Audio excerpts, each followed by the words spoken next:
দেবপাড়া এলাকার জমিদার রামপ্রতাপ চ্যাটার্জি। বয়স হয়ে গিয়েছে অনেকটা। সন্ধ্যায় বাড়ির উঠোনে বসে গ্রামের লোকজন নিয়ে রোজগারি গল্পের আসর জমান তিনি।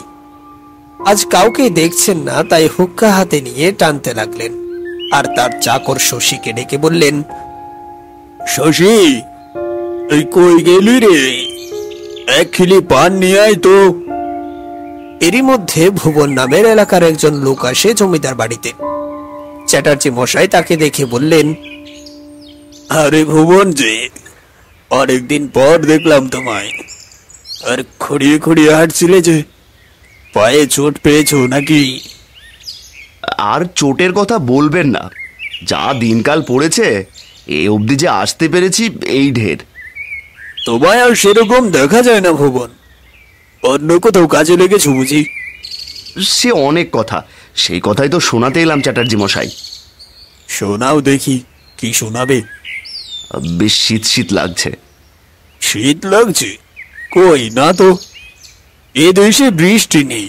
গ্রাম শুদ্ধ লোক গরমে এজে মেজে গেল, আর তুমি বলছো শীত করছে? জ্বর টর বাঁধিয়েছো নাকি? তেমন বুঝলে যাওয়ার সময় একবার গিরি কবিরাজকে দেখিয়ে যেও। বাবারে, এই চোটের যন্ত্রণায় বোধহয় শরীরে জ্বর এসেছে। চোট লাগলো কিসে? সেটা বলতেই তো এলাম কর্তা। শুনুন তাহলে।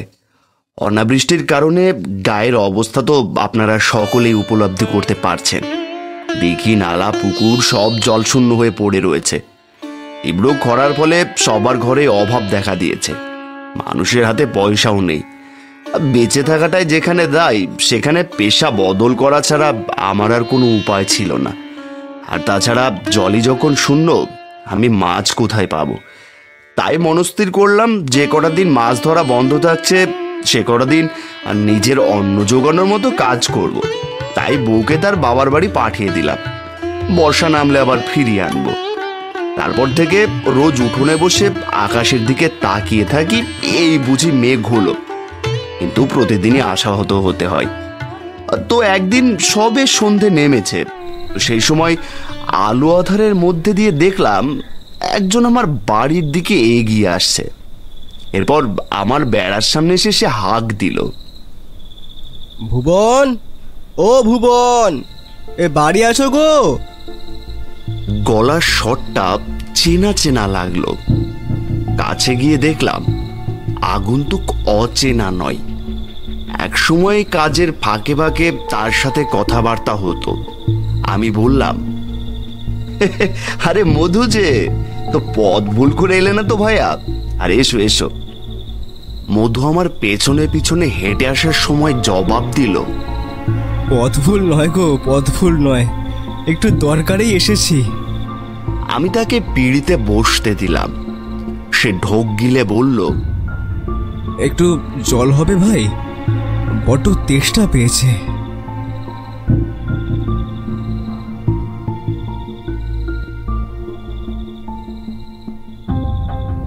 তাকে দুটো বাতাসা আর এক ঘুঁটি জল দিতেই সে বাতাসা দুটো মুখে পুরে পুরো জলটা খেয়ে নিল। এখন বলো, আমার কাছে কি দরকার এসেছো? এই তোমাকে আর মাছের আড়তে দেখি না, ব্যবসা ট্যাবসা কি সব ছেড়ে খুঁড়ে দিলে নাকি গো? তুমি আড়তে যাচ্ছ? হ্যাঁ, কেন যাবো না? মাছ উঠেছে আড়তে? কেন উঠবে না? আরে বাবা, এতগুলো গায়ের লোক কি না খেয়ে বসে আছেন নাকি? তাছাড়া সদরে তো মাছ চালান যাচ্ছে। বলো কি, আশেপাশে জলাশূন্য আর আড়তে মাছ উঠেছে? আরে না বিশ্বাস হলে কালকে একবার এসো আড়তে। কম হলেও মাছের আমদানি তো আছে। আর তুমি আর দু একজন ছাড়া বাকি সকলেই তো মাছের ব্যবসা দিব্যি চালাচ্ছে। মধুর কথাগুলো আমার অবিশ্বাস্য লাগছে। তবে সে বাড়ি বই আমাকে মিথ্যে বলতে আসবে কেন?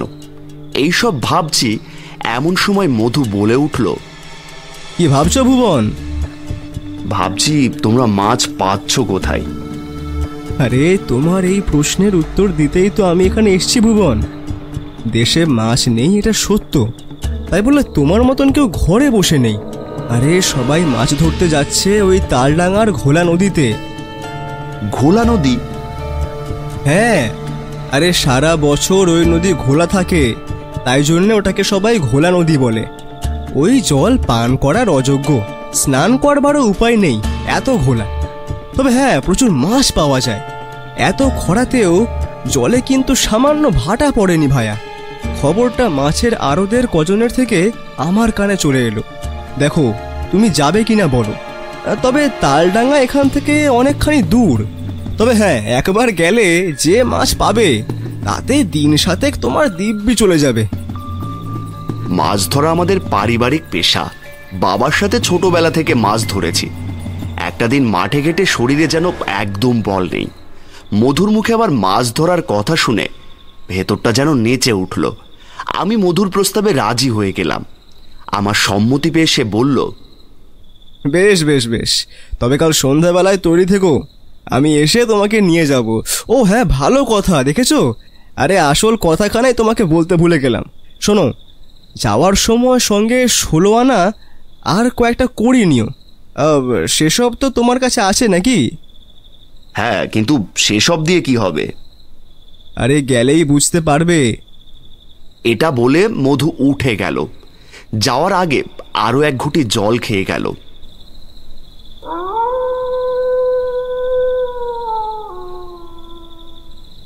তারপর সে রাতে আমার আনন্দে ঘুম আসতে অনেক দেরি হয়েছিল। পরদিন সন্ধে নামতেই আমি তৈরি ছিলাম। বাঁশে প্রকাণ্ড জালখানা আগেই বেঁধে রেখেছিলাম। উদ্দেশ্য ছিল মধু আসা মাত্রই বাঁশের দুদিক দুজনে কাঁধে নিয়ে হাঁটা দেব। কিন্তু মধু এসে বলল, আরে জালের দরকার নেই ভুবন, ওখানে বিনা জালেই মাছ ওঠে। তবে কি পাড়ে বসে ছিপ ফেলবে? না গো, সে বড় অদ্ভুত কৌশল, তুমি নিজের চোখে না দেখলে বুঝবে না। আর দেরি করো না, এখনই বেরোনো প্রয়োজন। অনেকটা পথ পৌঁছতে হবে, মাঝরাত্রি তো হবেই। তারপর আবার ভোর হওয়ার আগে মাছ ধরা শেষ করতে হবে। তারপর সেই রাতেই বক্সিগঞ্জের আড়তে মাছ বেচতে হবে। আরে চলো চলো, আর দেরি করো না, চলো। আমার কৌতূহল আমার ভেতরেই রয়ে গেল। রাস্তাঘাট সবই নতুন, লোকজনের বস্তিও কম। শেয়াল ঝিঝির ডাক সমানে কানে আসছে। এত রাতে বাইরে হেঁটে বেড়ানোর এই আমার প্রথম অভিজ্ঞতা। মধু চলতে চলতে খুব বেশি কথা বলল না, শুধু একবার বলল, ওইখানে গিয়ে দেখবে অর্ধেক ব্যবস্থা করাই আছে, আর বাকিটা আমাদের সেরে ফেলতে হবে। তবে হ্যাঁ, ব্যবস্থাপনা দেখে আবার বেশি প্রশ্ন করতে যেও না কিন্তু।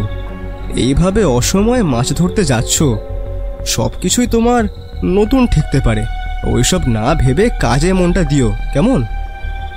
আমি এর উত্তরে শুধু মাথা নাড়িয়েছিলাম।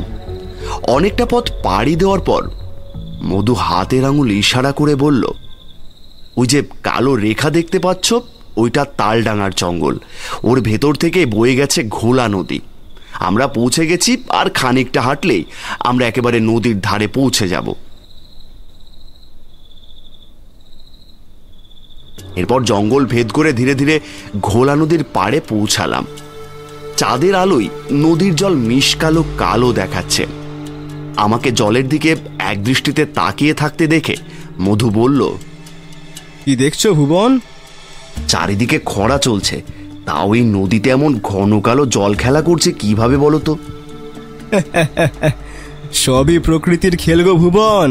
আরে লোকের মুখে শুনেছি এই নদী নাকি পাতাল অবধি পৌঁছে গিয়েছে, তাই এর জল কখনো শুকায় না। আরে নাও নাও, আর সময় নষ্ট করো না, কাজে লেগে পড়ো। কি কাজ করতে হবে সেটাই তো বুঝলাম না। এসো এসো, আমার সঙ্গে এসো। মধু আমাকে খানিক ধারে খানিকটা হাঁটিয়ে নিল। এরপর লম্বা লম্বা ঘাসের মধ্যে থেকে বের করলো কাঠের নৌকা। সে নৌকার হালও খুব একটা ভালো নয়, শ্যাওলা জমে রয়েছে নৌকার গায়ে। তবে নৌকার মধ্যে অনেকখানি ফাঁকা জায়গা। আমি এই নৌকা দেখে বললাম, এতে চড়ে নদীতে যেতে হবে? ভয় পেও না ভুবন, ওতে চড়লে ডোবার ভয় নেই। আরে যাও যাও, ওতে গিয়ে চড়ে বসো, দেখবে ওই খোলার মধ্যে বৈঠা আছে, ওটা নিয়ে নৌকা নদীতে বাইয়ে দাও। সে না হয় হলো, কিন্তু মাছ ধরবো কিভাবে? আরে সে চিন্তা তোমাকে করতে হবে না, তুমি জলে নামলেই সব টের পাবে। তবে হ্যাঁ, ভুলেও কিন্তু পিছন ফিরে চাইবে না। কেন পেছন ফিরে চাইতে বারণ করছো কেন? ওহো ভুবন, আরে তুমি কথা বলে বড্ড সময় নষ্ট করছো। সময় চলে গেলে মাছ কিন্তু আর পাবে না। আগেই বলেছিলাম যে বেশি প্রশ্ন করবে না। পিছন ফিরতে বারণ করছে কারণ তাতে অমঙ্গল হয়। আরে যাও যাও, এবার তো উঠে পড়ো। তুমি চড়বে না? আরে এটা তোমার একার নৌকা ভুবন, আমার অন্য নৌকা আছে, আমি আসি কেমন। কথা শেষ করে মধু আরো একটা সরু নৌকা ঝোপের আড়াল থেকে টেনে বের করলো। তারপর পকেট থেকে 16 আনা পয়সা আর একটা কড়ি জলের মধ্যে ছুঁড়ে ফেলে দিল। এরপর হাসি মুখে নৌকা ঠেলে জলে নামিয়ে বৈঠা বাইতে লাগলো। আমি পরিস্থিতি বোঝার জন্য খানিকক্ষণ তার নৌকার দিকে চেয়ে রইলাম। এরপর একটু একটু করে মধু নৌকাকে কালো অন্ধকার জলের মধ্যে মিশে যেতে দেখলাম। নির্জন নদীর পাড় আমাকে যেন গিলে খেতে লাগলো। একদল ক্ষুধার্ত শেয়াল ঝোপের আড়াল থেকে ডেকে উঠল।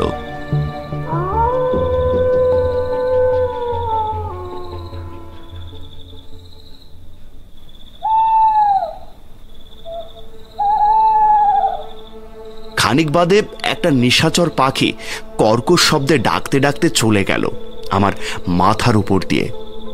আর ঠিক তখনই ভয়ের জন্ম হলো আমার ভেতরে। আমি নিরুপায়ের মতো নৌকা ঠেলে জলে নামলাম। তারপর খোলার ভেতর হাত ঢুকিয়ে বৈঠা খুঁজতে লাগলাম।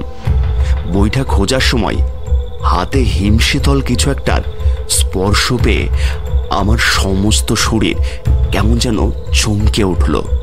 আমি ভয় পেয়ে কিছুক্ষণ নৌকার মধ্যে চুপচাপ বসে রইলাম। জলের স্রোত খেয়াল খুশি মতো নৌকা টেনে নিয়ে চলল। যতদূর চোখ যায় কেবল কালো জল, যেন কালীগোলা মহাসমুদ্রে পাড়ি দিয়েছি আমি। পরক্ষণেই ভাবলাম, এভাবে হাত গুটিয়ে বসে থাকলে স্রোত আমাকে টেনে নিয়ে কোথায় যাবে তার কোনো ঠিকানা নেই। বরং বৈঠাটা আরো একবার খোঁজা যাক। জমাট অন্ধকারের ভেতর আবার হাত প্রবেশ করালাম। এবার বৈঠা খুঁজে পেলাম। তারপর বৈঠা বেয়ে প্রাণপণে স্রোত কেটে আমি বেরোবার চেষ্টা করলাম। হঠাৎ নৌকা সামান্য দুলে উঠল। আমি বৈঠা নামিয়ে হঠাৎ নৌকা দুলে ওঠার কারণ বুঝতে চেষ্টা করলাম, কিন্তু কিছুই আমার ধারণা এলো না। আমি আবার নৌকা বাইতে লাগলাম। হঠাৎ লক্ষ্য করলাম আমার পেছন দিক থেকে জলে কেমন শব্দ হচ্ছে। মাথা ঘোরাতে গিয়ে দাঁড়িয়ে পড়লাম। মধু পেছনে চাইতে বারণ করেছিল, তবে এখন স্পষ্ট বুঝতে পারছি আমার অজান্তেই কেউ আমার নৌকায় এসে বসেছে। বুকটা মোচড় দিয়ে উঠল ভয়ে। আর বৈঠা বাইতে পারছি না। কাঠের পুতুলের মতো বসে রয়েছি আর জলের ছলাৎ ছলাৎ শব্দ শুনছি। সে শব্দ আসছে আমার পেছন দিক থেকে, ঠিক যেন আমার পেছনে বসে হাত ডুবিয়ে কিছু উঠে আমার নৌকায় রাখছে। যতবার জলে হাত ডোবানোর শব্দটা পাচ্ছি গাঁটা ছমছম করে উঠছে। থাকতে না পেরে আমি ভয়ে প্রশ্ন করলাম, কে? উত্তরে একটা শীতল বাতাস আমার পাঁজর কাঁপিয়ে দিয়ে চলে গেল। সেই সঙ্গে জলের শব্দটাও বন্ধ হলো। এরপর কাছেই দু একটা ভাসমান নৌকা দেখে চিৎকার করে জিজ্ঞেস করলাম, এই যে আমার কথা শুনতে পাচ্ছেন? তাদের থেকে কোনো জবাব এলো না। তারা বৈঠা চালানোতেই ব্যস্ত। আমি আবার জিজ্ঞেস করলাম, আপনারা সব কারা? কোথা থেকে আসছেন? লক্ষ্য করলাম আমার প্রশ্নের জবাব দেওয়ার ইচ্ছে কারোরই নেই, যেন কেউ আমার কথা শুনতেই পাচ্ছে না। এরপর যেটা দেখলাম তাতে আমার বুকের রক্ত শুকিয়ে দলা পাকিয়ে গেল। দেখলাম প্রতিটা নৌকার পেছনে ছায়ার মতো করে একজন বসে রয়েছে, আর তারা জলের মধ্যে হাত ডুবিয়ে জ্যান্ত মাছগুলো ধরে ধরে নৌকার খোলের মধ্যে রাখছে। এসব দেখার পর আমার মনে প্রশ্ন জাগলো, সবার নৌকার পেছনে কালো কালো মানুষের ছায়ার মতো বসে ওরা কারা সবাই? অস্পষ্ট তাদের শরীর মাঝে মাঝে বাতাসে মিশে গিয়ে আবার উদয় হচ্ছে। ভয়টা এবার বিরাট আকার ধারণ করে আমাকে জব্দ করে ফেলল। বুঝলাম তার মানে আমার নৌকার পেছনে বসে আছে ওই একই ধরনের একটা কালো ছায়া। যে কিনা এতক্ষণ ধরে জলে হাত ডুবিয়ে মাছ ধরছিল। কথাটা মাথায় আসতেই আমার হাত থেকে বৈঠা পড়ে গেল। আমি গুটিসুটি মেরে নৌকার খোলের মধ্যে গিয়ে লুকোতে দেখি খোলা মাছে ভর্তি হয়ে রয়েছে। ঠিক তখনই আমার পেছন থেকে ক্ষণক্ষণে গলায় একটা মেয়ে মানুষ বলে উঠল, কিরে, ভয় পেলি নাকি ভুবন? কথাটা কানে প্রবেশ করতেই আমার পাঁজরখানা ঝনঝন করে উঠল। ঝড়ের শুকনো পাতার মতো কেঁপে উঠল আমার শরীর। আমি কি করব ভাবছি, এমন সময় আবার সেই কণ্ঠ ভেসে এলো, আমি কে সেটা দেখবি না ভুবন? তাকা তাকা ভুবন, একবার মাথাটা আমার দিকে ঘোরা ভুবন, দেখ তো আমাকে চিনতে পারিস কিনা। আমি কম্পমান দুটো হাতে নিজের দু চোখ চেপে ধরে বসলাম। না না, আমি কিছুতেই পেছনে তাকাবো না। তুমি চলে যাও, আমার নৌকা থেকে চলে যাও। আমি বলছি, আমি আর মাছ চাই না। আমি নদীর পাড়ে ফিরতে চাই। তুমি চলে যাও, চলে যাও তুমি। তুই চাইলেই কি আর পারে ভিড়তে পারবি ভুবন? দেখ না, একবার চেষ্টা করে নৌকা পারে বেড়ে কিনা।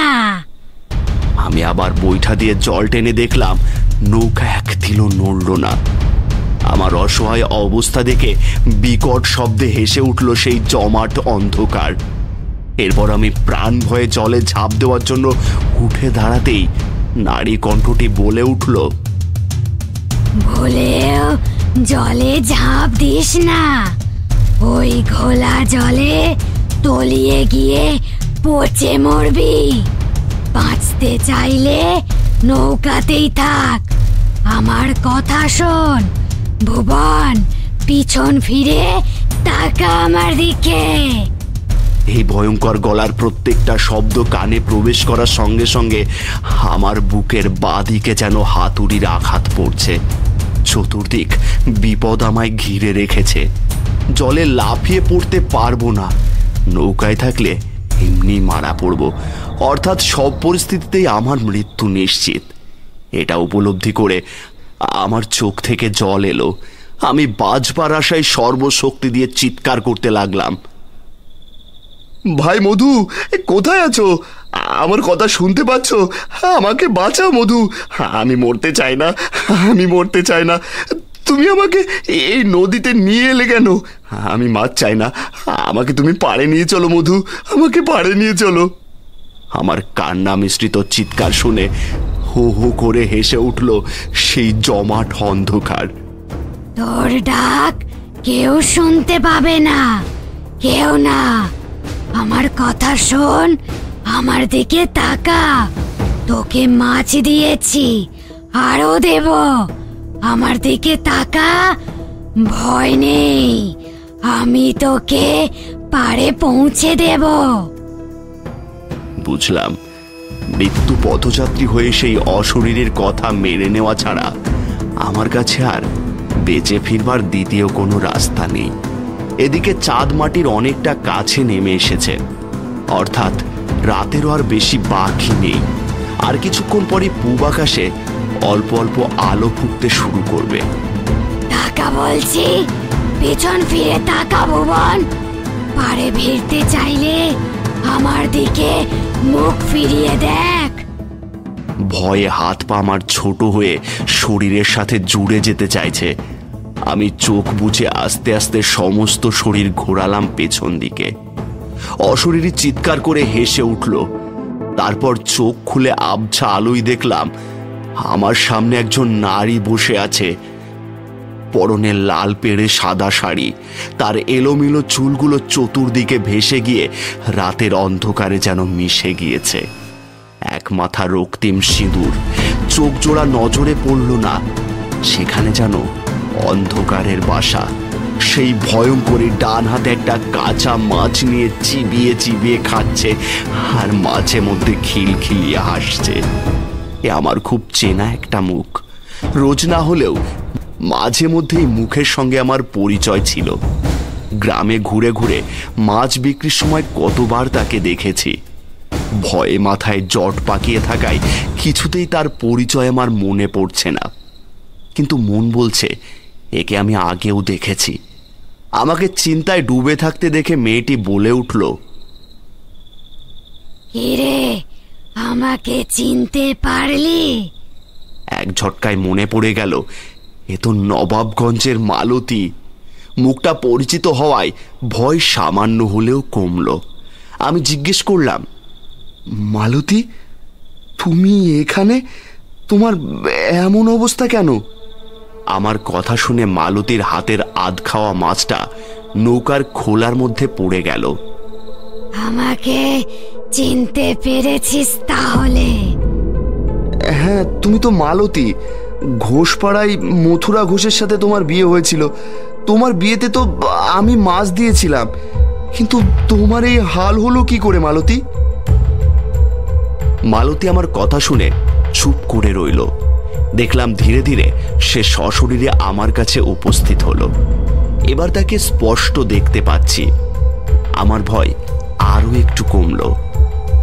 গায়ে মড়ক লেগেছিল, ঘরে ঘরে কান্না যেন থামে না। গায়ে বুড়ো জোয়ান কারোর যেন রেহাই নেই। গা ছেড়ে চলে গেল অনেকেই। আমি শ্বশুর বাড়ির গা ছাড়তে চাইলে সকলে রে রে করে তেড়ে এলো আমার দিকে। শাশুড়ি মা কিছুতেই এই ভিটে ছেড়ে যেতে দেবে না, এতে নাকি বংশে অমঙ্গল নেমে আসে। স্বামীও সেই কথাই বললেন। শেষে আমাকেও ধরলো ওলা ওঠায়।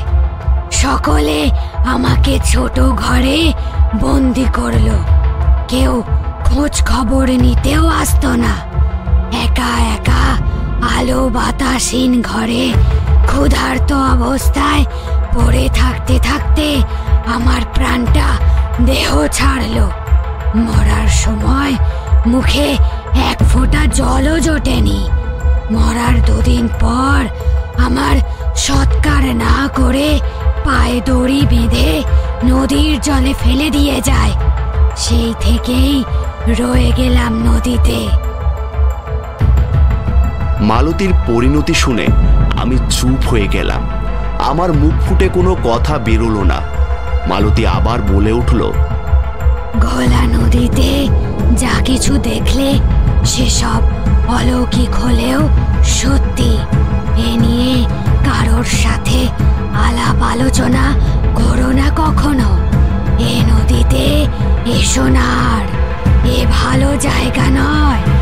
এখানে সব অতৃপ্ত আত্মাদের বাস। যারা অপমৃত্যুতে মরেছে তারাই এ জলে ঘুরে বেড়ায়। মাছ ধরার লোভ দেখিয়ে মেরে জলে ফেলে দেয়। যে নৌকায় তুমি চড়ে আছো এও ভালো কিছু নয়। যে নৌকাগুলো মানুষ সহ জলে তলিয়ে গিয়েছিল এসব সেই নৌকাগুলো। তুমি চলে যাও ভুবন, আমি তোমাকে পাড়ে তুলে দিচ্ছি। এরপর নৌকা সত্যি সত্যি পাড়ে ভিড়ল। মালতীকে আর দেখতে পেলাম না। সব মাছ নৌকার খোলা থেকে তুলে থলে ভর্তি করে মধুর জন্য অপেক্ষা করলাম। তার আর দেখা পেলাম না। এদিকে দিনের আলো ফুটে এলো প্রায়। এখনই আড়তে না গেলে মাছের দাম পাবো না। মাছ বিক্রি করে সোজা বাড়ি ফিরে এলাম। রাতের ঘটনা বেমালুম ভুলে থাকার চেষ্টা করলাম। রাতের বেলায় একা ঘরে শুয়েছিলাম। রাত তখন অনেক।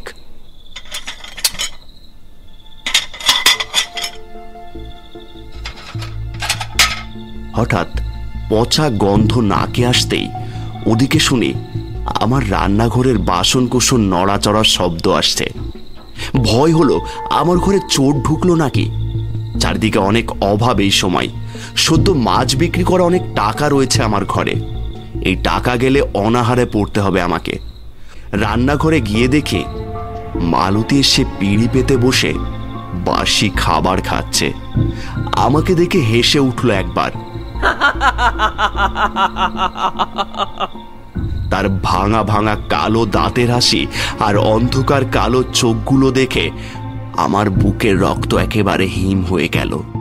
আমি পিছু সরে দাঁড়ালে মালতী বলল, নদীতে নৌকা চড়লে, মাছ ধরলে, দক্ষিণা দিলে না তো, সেটাই নিতে এলাম। মালতীর কথা শুনে আমার ঝট করে মনে পড়ল মধু আমাকে 16 আনা আর কিছু করি নদীর জলে ফেলে দিতে বলেছিল। আমি তো সেসব কিছুই করিনি, তাই দ্রুত ঘরে এসে কড়ি আর পয়সা নিয়ে মালতীকে দিলাম। সে আঁচল পেতে সেগুলো নিয়ে বলল, বড্ড খিদে পেয়েছিল, তাই তোমার ঘরে একটু পেট পুড়ে খেয়ে গেলাম। আচ্ছা মালতী, তুমি ঘোলা নদীতে বারবার আমাকে পেছন ফিরে চাইতে বলছিলে কেন? মানুষের দৃষ্টি পড়লে আমরা জলের বন্দি দশা থেকে ডাঙায় উঠতে পাই।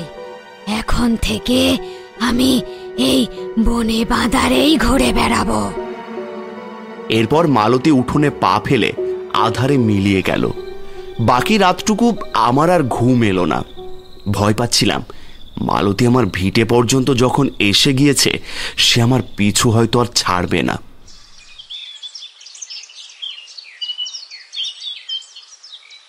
এরপর ভোর রাতের দিকে মধুর গলা পেলাম উঠোনে এসে আমার নাম ধরে চেঁচামেচি করছে। বাইরে বেরিয়ে দেখি মধু উত্তেজিত স্বরে বলছে, এই যে ভুবন, কি করেছো? হ্যাঁ, কি করেছি আমি? আরে আড়তদার তো তোমার উপরে রেগে আগুন।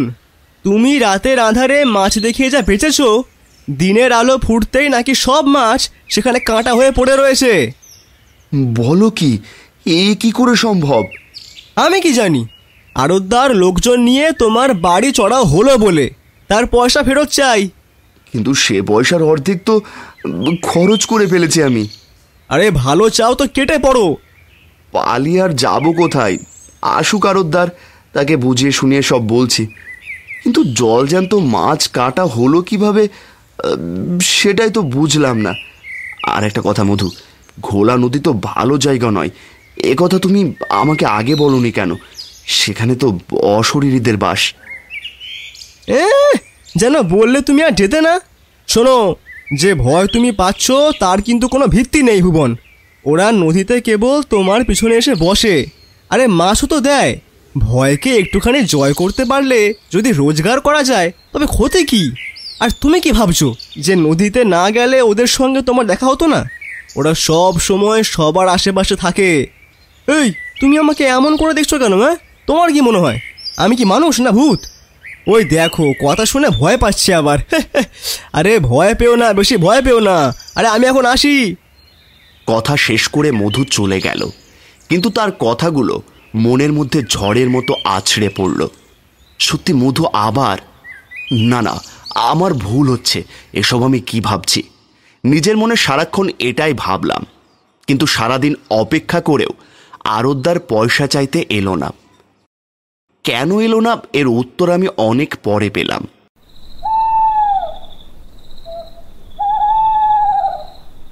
রাত হলে উঠোনে এলাম, অমনি দেখি মালতী নিম গাছ থেকে লাফ দিয়ে নেমে এলো আমার কাছে।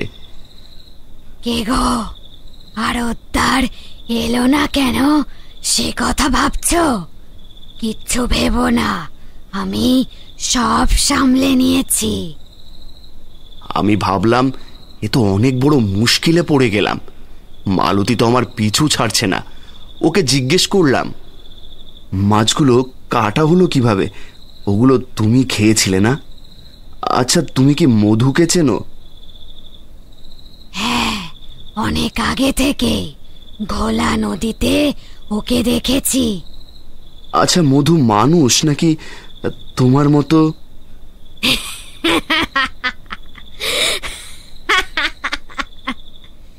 মধু কি আমার মতো রাত নামলে আসে নাকি দিনে? এরপর মালতী মিলিয়ে গেল। তার মধুর সম্পর্কে ইঙ্গিত আমি বুঝতে পারলাম, অর্থাৎ সেও মাছের লোভে ঘোলা নদীতে ডুবে মরেছে। সেদিনের পর থেকে মধুকে আর দেখতে না পেলেও মালতীর পিছু ছাড়াতে পারছি না।